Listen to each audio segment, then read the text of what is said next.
This is our first inaugural working weekend. It's a collaborative effort of the Alumni and Parent Relations Office, the Alumni Association of Reed College, and the Office of Career Services. This wouldn't have been possible without the collaborative energies of all those people.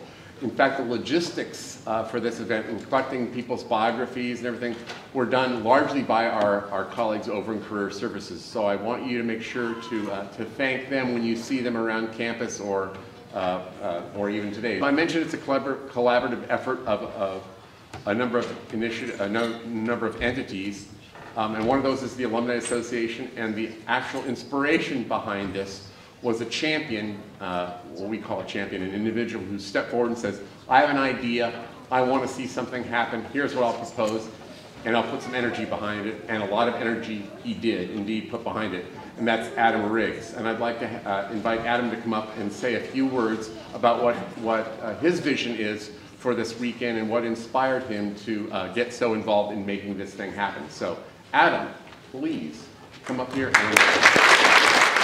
Hello. My name's Adam Riggs, and I'm so incredibly grateful to all of you for coming. I have been thinking about ways that the alumni can do a better job of building a bridge to their lives after Reed, and it seems like a number of things have just sort of dovetailed in the last, say, 6 months, and this idea for a working weekend is it's something that I've talked many times about with many of the people in this room, and I think it's just incredible. I believe this is a very important, huge first step in what will be a transformative period for Reed in terms of the alumni's ability to help the students. This college was founded intentionally as an alternative to the establishment, to the East Coast and Ivy schools, and I think that there are a lot of things about them that we don't want to be, and there are many things that I think as an alumni group we could do better. So I hope that we can start to learn to do some of those things better over the coming months and years. This weekend is just the first step.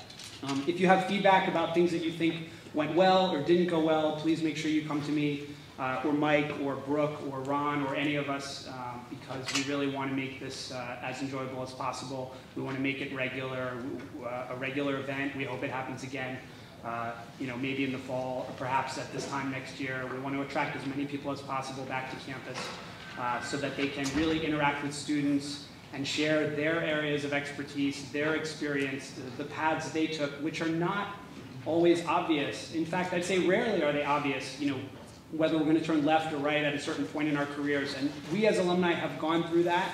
We want to share that with the students, help the students make better decisions, help the students get opportunities, get access to opportunities that they wouldn't otherwise have access to. So that's what this weekend's about, and I thank you all very much for coming.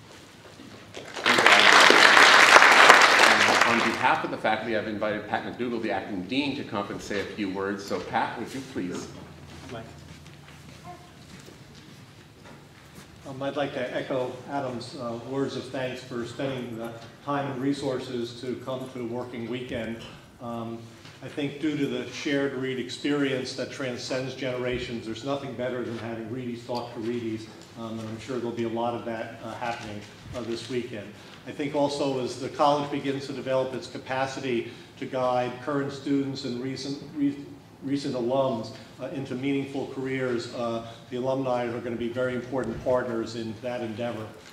This is not an easy transition, and I say that as the father of two 20-year-old daughters. I actually have two examples on either side of the spectrum. One, my daughter graduated from Wesleyan, always wanted to make it in the arts in New York City, and making in the arts in New York City is not an easy endeavor. And she used every resource available to her to cobble together internships and contracts and did some nannying to make ends meet. And just 4 months ago, she got a permanent job in Dance Space Project, a project in New York that looks to do find public spaces to do dance. And I think she's someone who took full advantage of all the opportunities that Wesleyan presented. She had many mentors in the city that helped her along the way. On the other side is my younger daughter, and you can have a reluctant audience in regards to 20-year-olds that necessarily, or not either thinking about what they want to do, or certainly hear from a parent. Hopefully Reed alums do a better job of reaching through to the students and Reedies.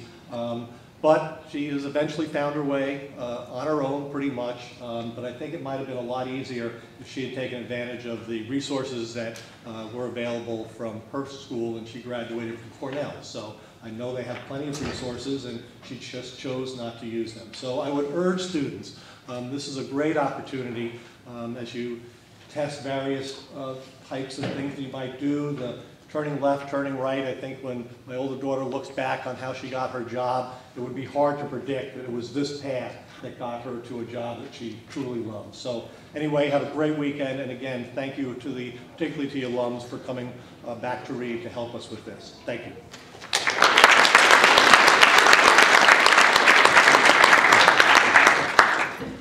We're now going to hear from Jody Hoffer-Gattel. She's a trustee, and she is a professor at the business school as you can see on here, at Brandeis, and also at MIT.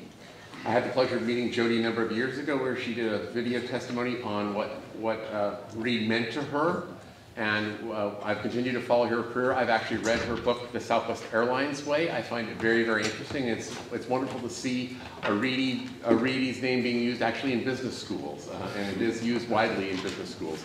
I asked her if she would talk a little bit about reflect on work, and she's entitled her presentation on reflections on the changing nature of work, and I'd like to turn the lectern over to Jody Hoffer-Gattel.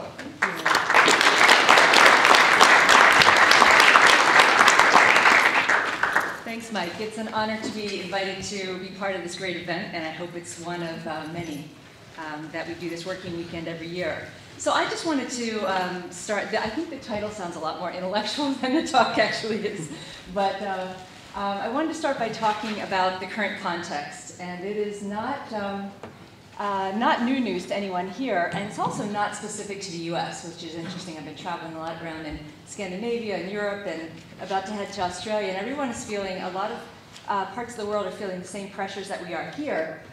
In part, it's a very challenging economic environment, and I study organizations, and what I'm seeing is they're facing this intense pressure to reduce costs and at the same time increase quality outcomes. I've seen it in healthcare, and you'll see from airlines that's been a phenomenon there as well. But the funny thing is, we've got this legacy that has come to us. Who knows, we can blame Europe for this as well. But the bureaucratic model, which we still tend to carry out in many of the organizations, and those of us who are out there in the working world see how much we're still following the old model, where we've got employees who do their jobs very well, but we're working within silos often, with very poor coordination between those silos, and often with the outcome of achieving poor quality at a relatively high cost. So I just wanted to talk a little bit about what I've found over the years through my research, and just maybe ask some provocative questions about how it might matter to Reed and to Reedies. So this is where I started my work. I was a student at MIT and wanting to really look at a work process where frontline employees made a big difference. And we had a lot of employee buyouts going on at the time that I was doing my dissertation. And it looked like airlines was a place where frontline employees would really make a difference. And I thought, well, they mattered because they're going to take part in the governance of the airline. And it turns out the way that employees often make a difference is very operational at the front lines. And this picture kind of captures what goes on in the flight departure process, in the sense that you have people who do their jobs very well in each of these bubbles. But the real determinant of whether they're getting the on-time performance, lost bags or not, happy customers or not, and whether they're doing it efficiently or highly inefficiently is on those lines between the bubbles. To what extent are they connecting with each other across those bubbles to get the job done? And these are bubbles, silos, whatever, but these occupational communities within which people tend to form their identities and do their work. And so I did a lot of interviewing, and here's a very typical comment. It happens to be American Airlines, where I started the research, but it's typical of things I heard throughout the industry. This is a gate agent speaking. Here you don't communicate, and sometimes you end up not knowing things. On the gates, I can't tell you the number of times you get the wrong information from ops. The hardest thing at the gate when flights are delayed is to get information. And as I was carrying out this research, starting there at Logan Airport, American Airlines, I was told about another airline that I should study someday if I was able to get access, and it happened to be Southwest, which I had never heard of. And this was a typical comment there. Here there's constant communication between customer service and the ramp. When planes have to be switched, bags have to be moved, customer service will advise the ramp directly or through ops. Ops keeps everyone informed, it happens smoothly. And I thought, well, that's a contrast. So what else is going on? And the thing that you find in a service industry in particular is, there's a lot of uncertainty. You never really know what's going to happen with weather, whether the customers are going to cooperate or not. There's just a lot of uncertainty. So a big part of communication in the service sector, and increasingly in manufacturing with just-in-time production, is being able to solve problems on the fly. And here's a typical comment I heard at American and elsewhere. If you ask anyone here what's the last thing you think of when there's a problem, I bet your bottom dollar it's the customer. These are guys who work really hard every day, but they're thinking when something goes wrong, how do I stay out of trouble? So it's a kind of finger-pointing versus problem-solving mode that ended up being a big point of discussion in airlines and certainly in healthcare and other industries I've studied. And this was a comment from a pilot at Southwest, very typical of what I heard there. We figure out the cause of the delay. We don't necessarily chastise, though sometimes that comes into play. It's a matter of working together, figuring out what we can learn, not finger-pointing. And so I started to think there's something going on here besides the communication. What's underlying this that helps to explain why people have these different approaches to how they work together? And here's a comment that started to resonate at American and elsewhere. 90% of ramp employees, this is a customer service agent talking, 90% of the ramp employees here don't care what happens, even if the walls fall down, as long as they get their check. And you would hear other people questioning, the pilots don't really care what happens to this airline, they just want to fly their flights and go out and sail their yachts. So a lot of questioning about whether people really cared and shared the goals that they did for, in this case, flight departures or the success of the airline. And a more typical comment at Southwest was, I've never seen so many people work so hard to do one thing. You see people checking their watches to get the on-time departure. They work real hard, then it's over and you're back on time. And as I'd go around and just ask people, what's your job? What are you trying to accomplish here? They'd tell me about their job, but also, we're here to get you there on time with your bags and happy, and we don't want to waste, and we want to do it efficiently.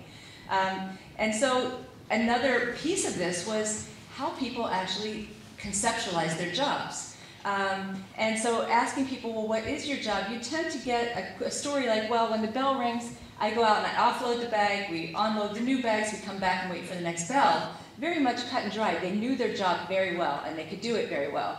And what you tend to hear at Southwest, you ask a story, you ask, what's going on, what's your job? And I spent a lot of time hanging out in break rooms, so I heard a lot of stories.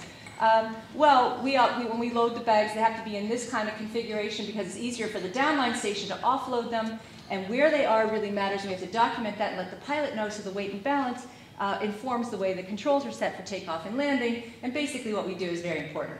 And this is why. So this idea of not only knowing their own job, but having this more what I've come to see as a systems knowledge. Why what I'm doing matters and how it matters and to who, which can really inform your ability to make a decision on the fly and problem solve and so on. And then finally, this respect issue that just really hit me very hard. And this is kind of a funny quote, but not by any means unusual. This is a ramp employee at American. There are employees working here who think they're better than other employees. Gate and ticket agents think they're better than the ramp think they're better than the cabin cleaners, think it's a sissy woman's job. Cabin cleaners look down on the building cleaners, and the mechanics think the ramp are a bunch of luggage handlers. And and of course the pilots are considered to think that they're better than everybody else. At Continental, you'd hear the ramp people talking about customer service trash and the ramp rats and so on. So a lot of status issues, and of course this is not unique to airlines, as we all know.